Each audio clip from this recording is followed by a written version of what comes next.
সুন্দরবন হলো বঙ্গোপসাগর উপকূলবর্তী অঞ্চলে অবস্থিত একটি প্রশস্ত বনভূমি, যা বিশ্বের প্রাকৃতিক বিস্ময়গুলির অন্যতম।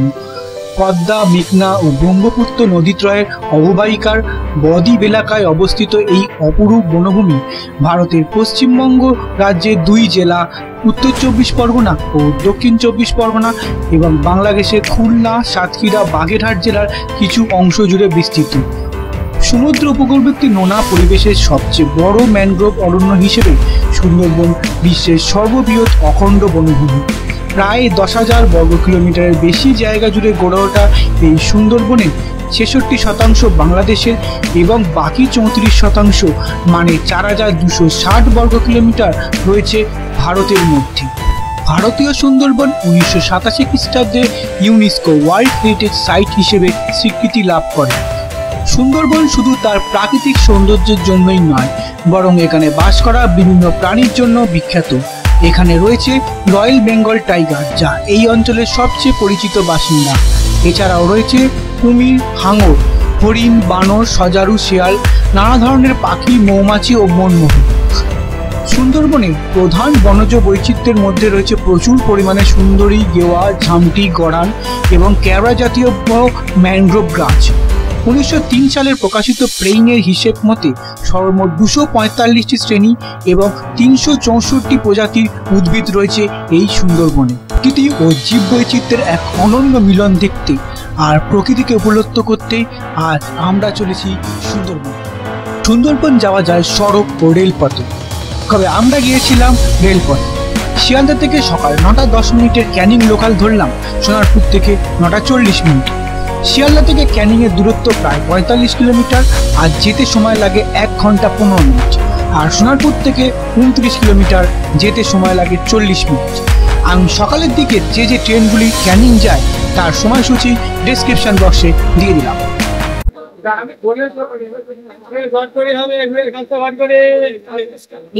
দাঁড়িয়েছে ক্যানিং স্টেশনে, এখান থেকে আমরা টোটো ধরবো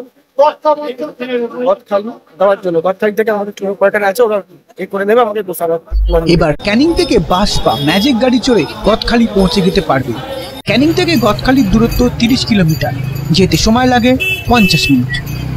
আর যারা গাড়িতে যাবেন তারা সায়েন্স সিটি থেকে বাসন্তী হাইওয়ে মানে ST3 ধরে সরাসরি পৌঁছে যেতে পারেন গদখালি ক্যানিং হয়ে।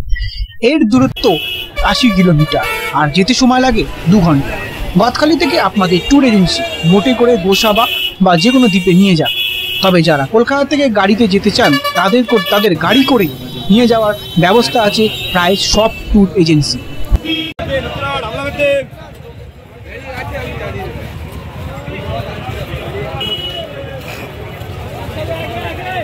গদখালি কোনটা যাবে? সুশান্ত থেকে প্রায় অনেকটা হাঁটা, 5-7 মিনিট আরো আগে যেতে বলছি, দেখি যাওয়া যাবে। থেকে পেলাম গদখালি দোকান, প্রায় 50 টাকা ভাড়া নিয়েছিলাম। নিচ্ছি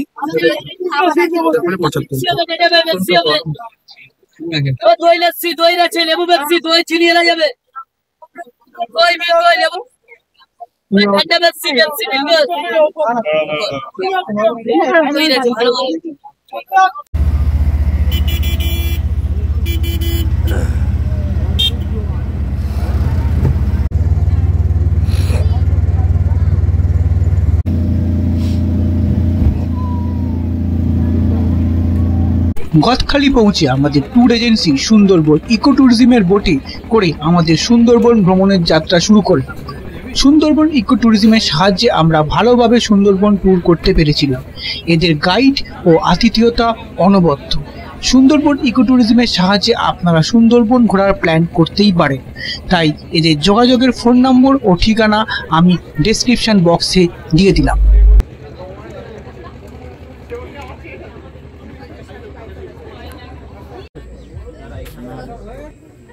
বোট ছাড়বে ঠিক 9:30 নাগাদ। এখন সবাই বোটে উঠে গেছে। এই গদখালি থেকে প্রায় আমাদের গোসাবা যেতে সময় লাগে প্রায় 1 ঘন্টা মতো বোটে। এখান থেকে যাবো আমরা রিসোর্টে, সেই রিসোর্টটা আপনাদের আমি দেখাবো মুহূর্তে। বাইরে এখন তাপমাত্রা প্রায় 30 ডিগ্রি সেন্টিগ্রেড, এখন তো গরম। এখান থেকে।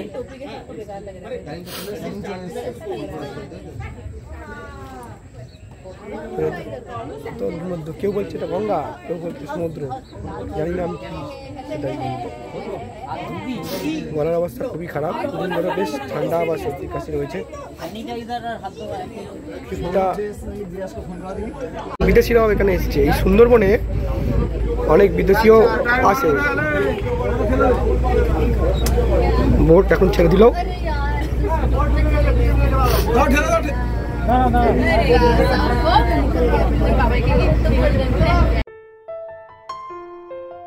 1991 সালের এক গবেষণায় দেখা গেছে যে সুন্দরবনের ভারতীয় অংশে বিভিন্ন জৈবিক সম্পদ রয়েছে, যার মধ্যে রয়েছে কমপক্ষে 150 প্রজাতির বাণিজ্যিকভাবে গুরুত্বপূর্ণ মাছ, 270 প্রজাতির পাখি, 42 প্রজাতির স্তন্যপায়ী প্রাণী, 35টি সরীসৃপ, 8টি প্রজাতির উভচর প্রাণী। যদিও কিছু কিছু নতুন প্রজাতি এখনো আবিষ্কৃত হয়েছে। এর মধ্যে এমন অনেক প্রজাতি রয়েছে যা এখন দেশের অন্যত্র প্রায় বিলুপ্ত। 2টি উভচর, 14টি সরীসৃপ, 25টি পাখি এবং 5টি স্তন্যপায়ী প্রাণী এখন বিপন্ন এই সুন্দরবনে।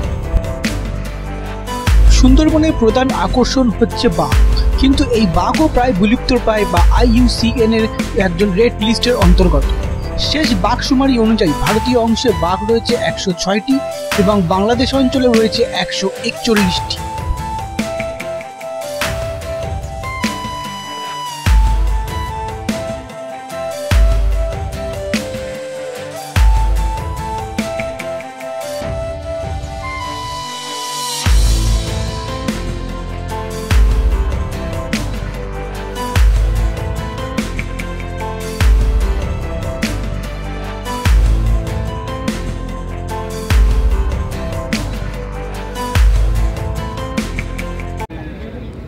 কি করছে?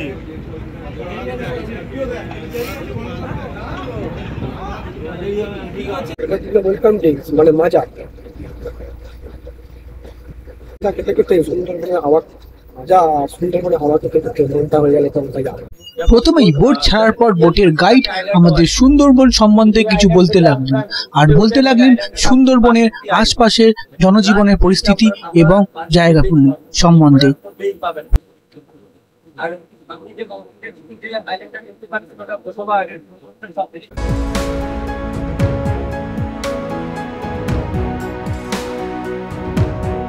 সুন্দরবন বাংলাদেশ ও ভারতীয় অংশ বস্তুত একই নিরবিচ্ছিন্ন ভূমিখণ্ডের সন্নিহিত অংশ হলেও ইউনেস্কো ওয়ার্ল্ড হেরিটেজ সাইটে ভিন্ন ভিন্ন নামে সূচিবদ্ধ রয়েছে, যথাক্রমে সুন্দরবন বা সুন্দরবন জাতীয় উদ্যান। এই সুরক্ষা সত্ত্বেও IUCN red list of ecosystem and ফ্রেমওয়ার্কের অধীনে 2020 সালের মূল্যায়নে ভারতীয় সুন্দরবনকে বিপন্ন বলে মনে করা হয়, কারণ বেশ কিছু প্রাণী রয়েছে যারা IUCN মানে international union for conservation of নেচারের রেড লিস্টের অন্তর্গত। সেগুলি হলো royal Bengal tiger, estuarine crocodile, Gangetic dolphin, hawksbill sea turtle, northern river terrapin turtle, mangrove horseshoe crab এবং ইরাবাদের ডলফিন সহ আরও অনেক প্রাণী।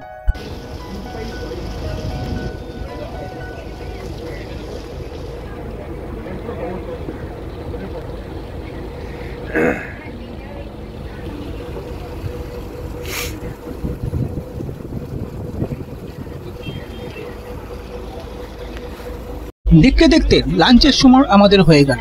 ভেজ ও নন ভেজ দু ধরনের খাবার ছিল এই বোটে। আমরা নন ভেজ নিয়েছিলাম। লাঞ্চে ছিল ভাত, ডাল, আলু ভাজা, ফুলকপির তরকারি, ভেটকি মাছ, চিংড়ি মালাইকারি, মিষ্টি, পাঁপড় ও স্যালাড।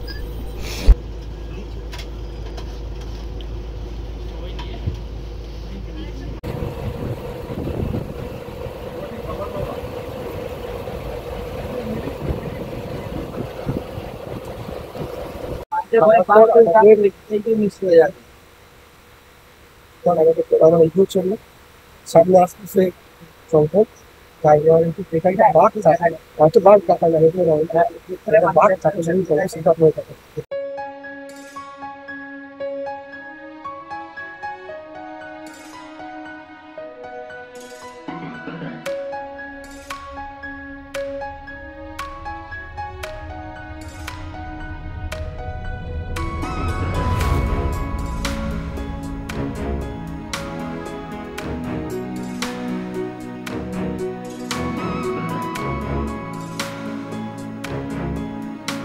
নদীতে যেতে যেতে আমরা তাকিয়েছিলাম দুধারে ম্যানগ্রোভ অরণ্যের দিকে, যদি কোনো বাঘের দেখা পাওয়া যায়। বাঘের দেখা পাওয়া এখানে খুব ভাগ্যের ব্যাপার, কিন্তু বাঘের দেখা না পেলেও জঙ্গলের ধারে জালের বেড়া দেখে একটু আশ্চর্যই হলাম। কারণ জানতে চাইলাম গাইডের কাছ থেকে, সেটা জানলাম আমরা যেখান দিয়ে চলেছি সেই নদীর ধারে একধারে জঙ্গল আর একধারে বসতি। বাঘ যাতে সহজে নদী পেরিয়ে লোকালয়ে চলে আসতে না পারে তার জন্যই এই জালের ব্যবস্থা।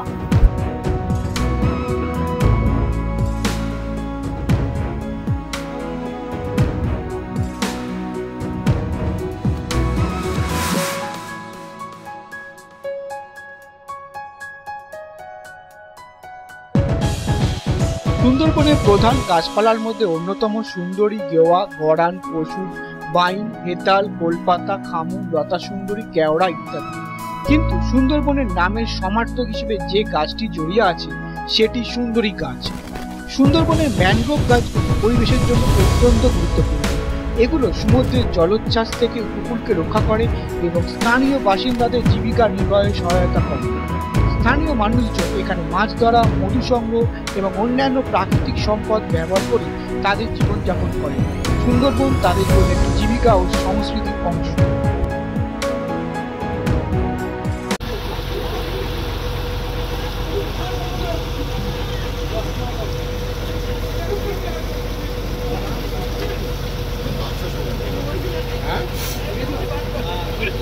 বাঘের দেখা না পেলেও আগেই পেয়েছিলাম হরিণের দেখা, এবার পেলাম মাংসখেকো বানর, যার নাম রিয়েসাস ম্যাকাস। এই প্রজাতির বানর IUCN রেড লিস্টের অন্তর্গত। যে মানকিগুলো, রেড মানকিগুলো যেগুলো আছে সেগুলো এখানকার নন ভেজ হয়, কারণ এখানে টোটাল 84 ভ্যারাইটিস ম্যানগ্রোভের মধ্যে 3টে গাছের ফল আপনারা খেতে পারবেন।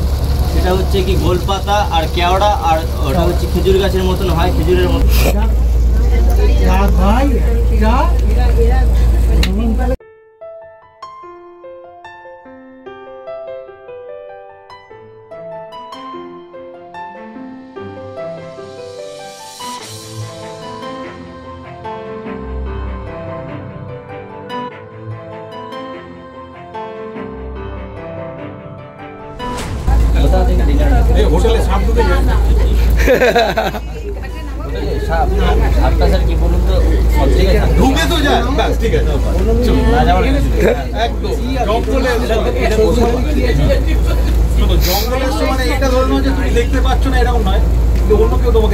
হ্যাঁ, এটা হতে পারে।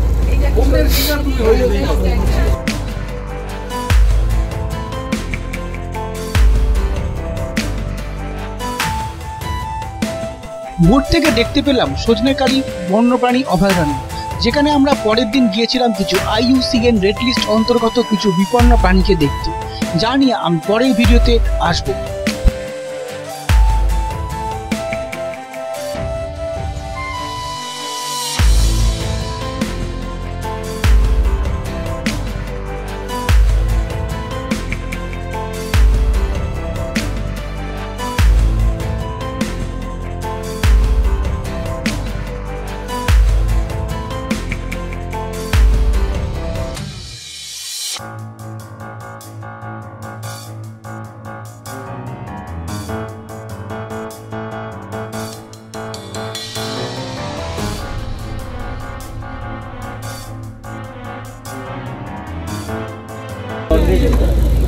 इधर टोटल 84 बेड इस कैंपेन के अंदर हम 3 फूड खा सकेंगे, जैसे गोलपाता, हेतल और केवड़ा।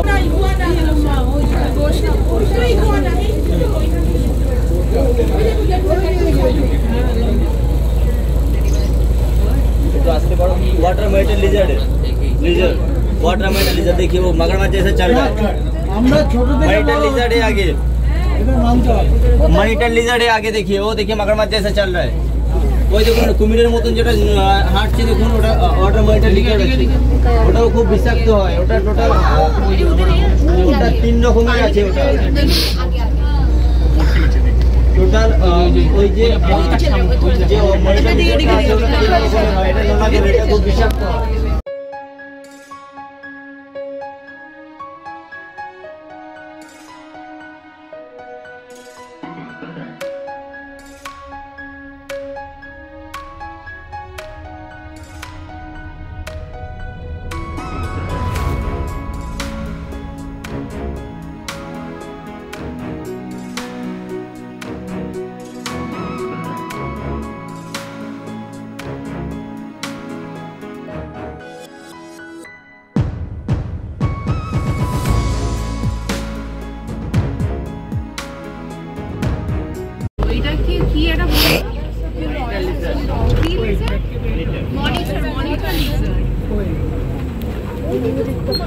তার মাঝখানে শালিক পাখি ঢুকে গেছে।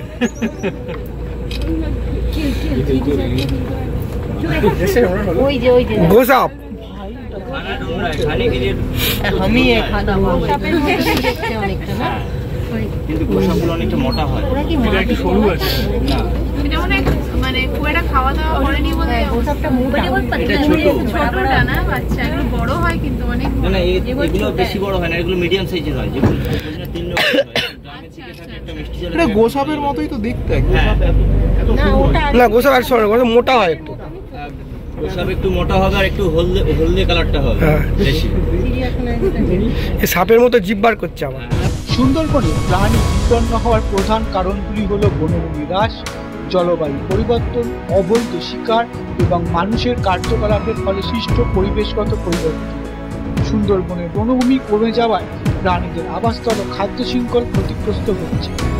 সমুদ্রপৃষ্ঠের উচ্চতা বৃদ্ধি, লবণাক্ত বৃদ্ধি এবং প্রাকৃতিক দুর্যোগের কারণে সুন্দরবনের বাস্তুতন্ত্রের ওপর বিরূপ প্রভাব পড়ছে।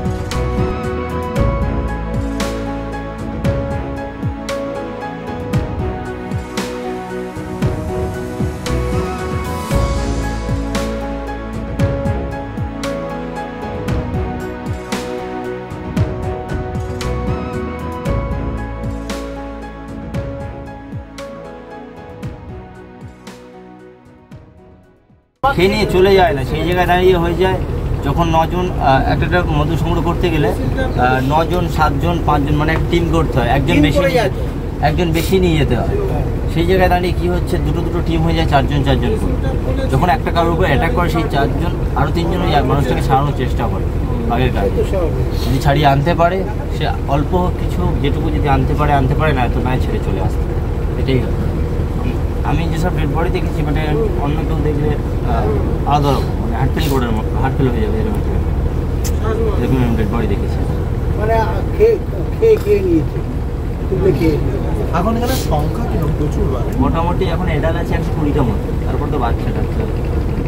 এবারে এই বছরের গণনাটা এখনো হয়নি, তবে কিছুদিন পরে গণনা হলে জানা পড়ছে। 120 বাচ্চা ছাড়া তারপরে এবার গণনাটা হবে এরপরেই, গণনা হলে বোঝা যাবে। 120 মধ্যে একটা তো দেখতে পাওয়া উচিত। টোটাল 4436 বর্গ কিলোমিটার সুন্দরবন, শুধু জঙ্গল। শুধু ইন্ডিয়ারটা ইন্ডিয়া শুধু সুন্দরবনের জঙ্গলটা, মানে পুরো বাংলাদেশ বাংলাদেশ ছাড়া। হ্যাঁ, 4436 বর্গ কিলোমিটার, 436 কিলোমিটারের মধ্যে 120টা বাঘ আছে, এটা ইন্ডিয়ায় গোনা হয়েছে। ইন্ডিয়া বলতে সুন্দরবন জঙ্গলে, আর বাদ বাকি টোটাল 100 ভাগের মধ্যে 60 ভাগ আপনার বাংলাদেশে আর 40 ভাগ ইন্ডিয়া। তার মধ্যে ইন্ডিয়া ওই 120টা পাওয়া গেছে। যখন গণনা হয় অ্যাকচুয়ালি কী বলুন তো, বাঘের তো কোনো আমাদের যেরকম বর্ডার আছে, ওদের জন্য তো কোনো বর্ডার নেই,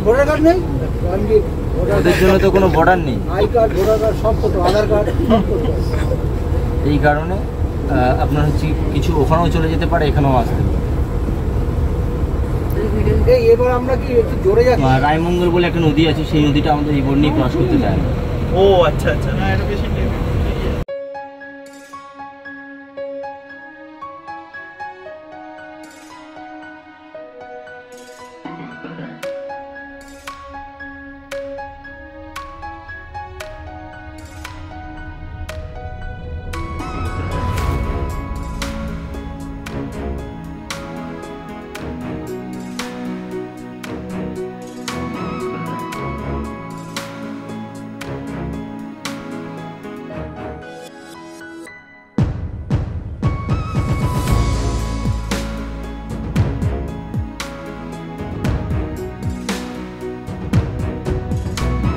এরপর আমাদের লঞ্চ চলল দয়াপুর বনভূমি মন্দিরের উদ্দেশ্যে।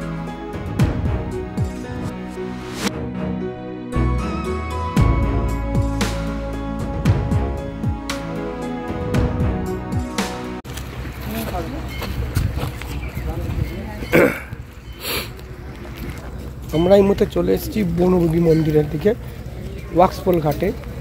যারা জঙ্গলে মধু তুলতে যায়, তারা মধু তুলতে যাওয়ার আগে এই মন্দিরের এই বনভূমিকে পূজা করে তাপে যায়। এটা ওয়াক্সপোল ঘাটের সামনে, ওই দেখা যাচ্ছে মন্দির,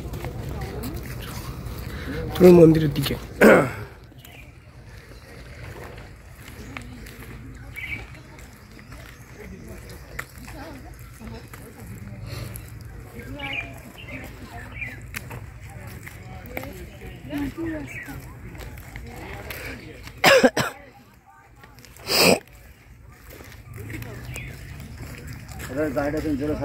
দুধারে খাল, সামনে মাটির রাস্তা, মানে মাটি নাই, মানে ইট ফিট দেওয়া আছে এখানে। হ্যাঁ, এক অপরূপ দৃশ্য, দুধারে খাল আর সামনে মাটির।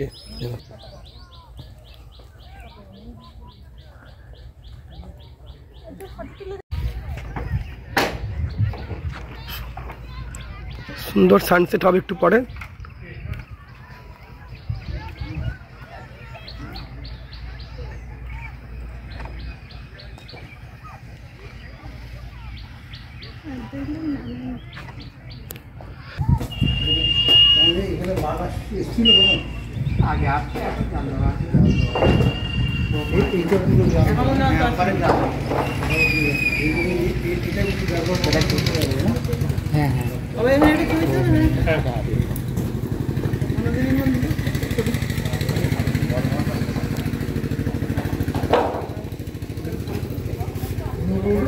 দেখুন বনদেবীর মন্দির।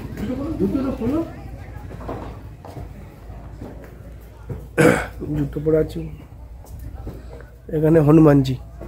বনভূমি হল সুন্দরবন অঞ্চলে মৎস্যজীবী, মধু সংগ্রহকারী ও কাঠুরিয়া জনগোষ্ঠীর দ্বারা পূজিত এক লৌকিক দেবী। বনভূমি বনদেবী, বনদুর্গা, ব্যাঘ্রদেবী বা বনচণ্ডী নামেও পরিচিত। সুন্দরবন অঞ্চলের এইসব জনগোষ্ঠীর মানুষেরা হিন্দু মুসলিম নির্বিশেষে বাঘের হাত থেকে নিজেদের রক্ষা পেতে বনভূমির পুজো করে। কোনো কোনো মন্দিরে 3 ব্যাঘ্র দেবদেবী বনবিবি, দক্ষিণ রয় ও কালু রয় একসঙ্গে পূজিত হন। সুন্দরবন অঞ্চলের লোক সংস্কৃতির একটি গুরুত্বপূর্ণ অংশ হয়ে রয়েছেন এই বনবিবি। এই বনবিবি নিয়ে অনেক ইতিহাস ও লোককাহিনী প্রচলিত আছে সুন্দরবনে, যা অন্য কোনো সময় আলোচনা করা যেতেই পারে।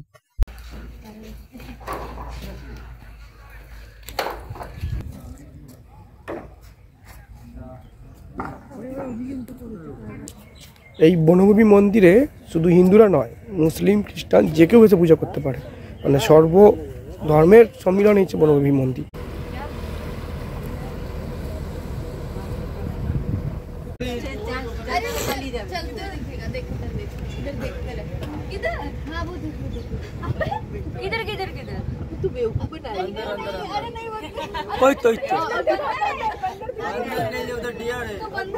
বনভূমি মন্দির দেখে এবার আমাদের ফেরার পাল।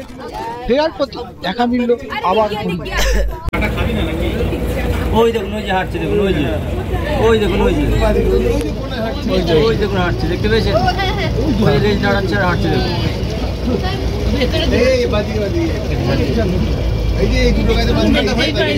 ওই তো এদিকটা আসলে দেখতে হবে।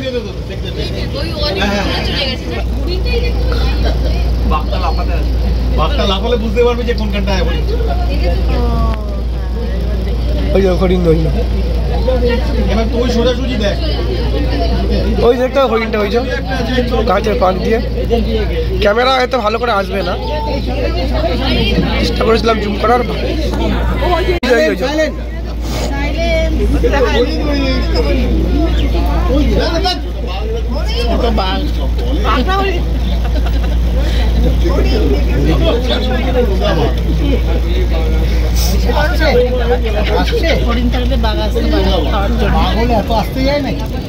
বাগলে ছুটবে, আওয়াজে বেরিয়ে হরিণ দেখা। বিকেলে নদীর জলে পড়ন্ত সূর্যের আলো এক অপরূপ সৌন্দর্য সৃষ্টি করেছে। সেই সৌন্দর্য দেখতে দেখতে আমরা চললাম আমাদের আজকের রাতের ঠিকানা পাখিরালয় সুন্দরবন ইকো ট্যুরিজম রিসর্ট।